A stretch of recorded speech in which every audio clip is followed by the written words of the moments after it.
Hi, friends. It's your favorite police officer turned realtor. And today's safety tip has to do with mental emotional safety, specifically in terms of how it relates to your words. Let me explain. In simplest terms, stop labeling people. What does this have to do with your personal safety? Okay, there are lots of types of safety. There's food safety, safe driving, officer safety, call for backup, wear your vest, always stand with your strong side bladed away from whoever you're having contact with. But how many people think about safety in terms of their words? Okay, we've heard about things like gentle communication or nonviolent communication. But why is it dangerous to label people?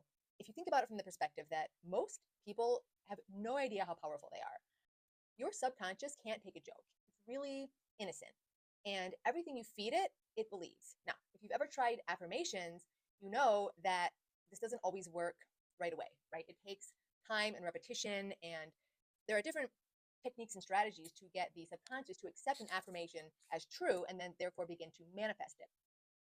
However, when you say something and you feel it as true, which is usually what we're doing when we label people, we are actually creating an energetic connection with that person and therefore determining through our words what our connection is with that person. So if we label a person or a relationship as toxic, right? First of all, not only are we laying the groundwork to have future toxic interactions with that person or within the confines of that relationship, but we're also negating the lesson or the gift that that situation is in our lives to show us.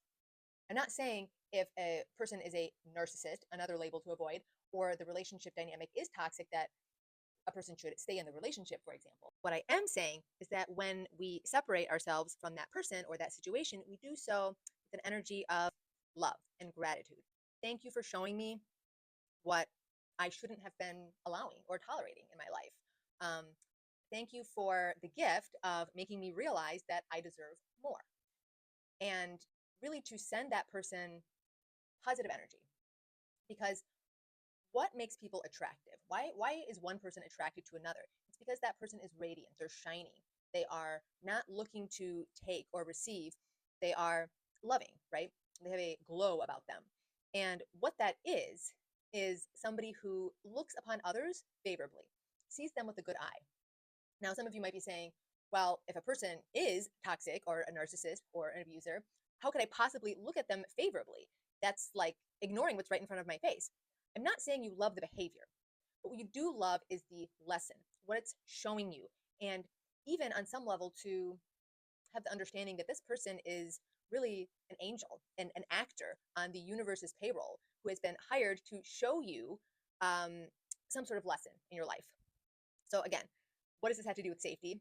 I'm bringing it all back around. When we use our words to describe a situation or person, to put it in a box, then we limit it, right? We limit the person, we limit the unfolding of the situation, we limit who we are within that context. And while boundaries are important, and again, we need to have enough self-respect to lovingly separate from situations that do not serve us in all areas of our life, right?